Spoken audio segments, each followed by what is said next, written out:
මං හිතුවා මිනිහා ගියයි කියලා මේ අපි තමයි ජපාන හොඳට ප්‍රෙස් කරේ පරමාණු බෝම්බ දාලා කියලා.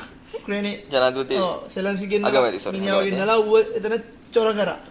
ජපානය අහනවා දැන් ඕගොල්ලෝ ඇයි එහෙම කියන්නේ නැතුව සර්ප්‍රයිස් එකක් විදියට ගිහලා ඉරාන්ට ගැව්වා. ඉරානේ අපේ වැසියොත් ජීවත් වෙලා ඉන්නවා. ඒතර අපි කන්ෆියුස් වුණා එහෙම ගැව්වම කියලා. ඒතර ට්‍රම්ප් කියනවා ඉතින් සර්ප්‍රයිස් කියන අපිට වඩා හොඳට දන්නේ ජපානනේ. ජපානේ පර්ල් වරායට ගහන අපිට කිව්වේ නෑනේ කියලා. ඒ කියන්නේ එයා කියන්නේ අදිස් කරංගෝ ලෝක යුද්ධය. මං හිතුවා මිනිහා ගියයි කියලා මේ අපි තමයි ජපාන හොඳට ප්‍රෙස් කරේ පරමාණු බෝම්බ දාලා කියලා. නෑ එතනදී මේ හිතන්නේ නෑනේ පොඩ්ඩක් අර එතික්ස් ගැන හිතන්නේ. එතික්ස් නැහැ. ඒ කියන්නේ ඩිප්ලොමැටික් ස්පීචස් ඒවා මොනවක් ගන්නද? අපි සාමාන්‍යයෙන් හිතනනේ. දැන් ඕකමනේ යා කරේ මේ කවුද? යුක්‍රේනයේ ජනාධිපති සෙලන්ස්කිගෙන් මිනිහා වගේ ඉන්නලා ඌ එතන චොර කරා. අදුම ගැන කතා කරානේ. ඔය සූට් එකක් එනන් ආව නැත්නම් කියලා ඒ ට්‍රම්ප්ුත් නෙමෙයි. ට්‍රම්ප් එහා පැත්තේ කබ්බෝ.